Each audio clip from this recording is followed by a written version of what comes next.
အခြေရင်းနဲ့အိမ်အောင်ရေးမှာစိတ်ပူပန်စရာပြဿနာတွေကြုံရနိုင်တဲ့လက္ခဏာရဲ့တစ်ခုအကြောင်းကိုတင်ဆက်ပေးသွားမှာဖြစ်ပါတယ်။ဒါကတော့လှေနံနှစ်ဖက်နင်းမြစ်လက္ခဏာလို့ခေါ်တဲ့နှလုံးလမ်းကြောင်းပုံစံပဲဖြစ်ပါတယ်။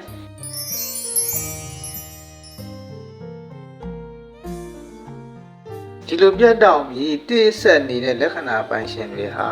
အခြေရင်းနဲ့အိမ်အောင်ရေးမှာမตายာမှုတွေကြုံတွေ့ရတတ်ပါတယ်။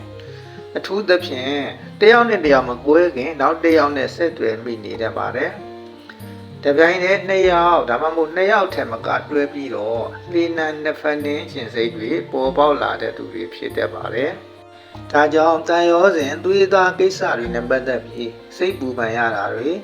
ကြီးမားတဲ့ဝမ်းနည်းကြေကွဲမှုတွေနဲ့ရင်ဆိုင်ရတာတွေကြုံတွေ့ရနိုင်ပါတယ်။စိတ်ပိုင်းဆိုင်ရာပြင်းထန်တဲ့ထိခိုက်မှုတွေကြောင့်ဒီမလောက်ခံစားရပြီးနောက်ဆုံးမှာသက်သာရာရတဲ့လက္ခဏာမျိုးဖြစ်ပါတယ်။လက်ဝါးပြင်ပေါ်ကလက္ခဏာရက်တွေဟာဖြစ်လာနိုင်တဲ့အရာတွေကိုယုံတင်သတိပေးနေတာပါ။ဒီလိုလက္ခဏာရှိတဲ့သူတွေဟာအခြေရေးမှာတစ္ဆာရှိဖို့နဲ့စိတ်ခံစားမှုကိုထိန်းချုပ်ဖို့ပိုပြီးကြိုးစားတင်ပါတယ်။ကဲတဲ့လက်ပေါ်မှာရောဒီလိုလက္ခဏာမျိုးရှိနေလားဆိုတာစဉ်းစားကြည့်လိုက်ပါဦး။အားလုံးပဲအခြေရေးတာယာပျော်ရွှင်ကြပါစေ။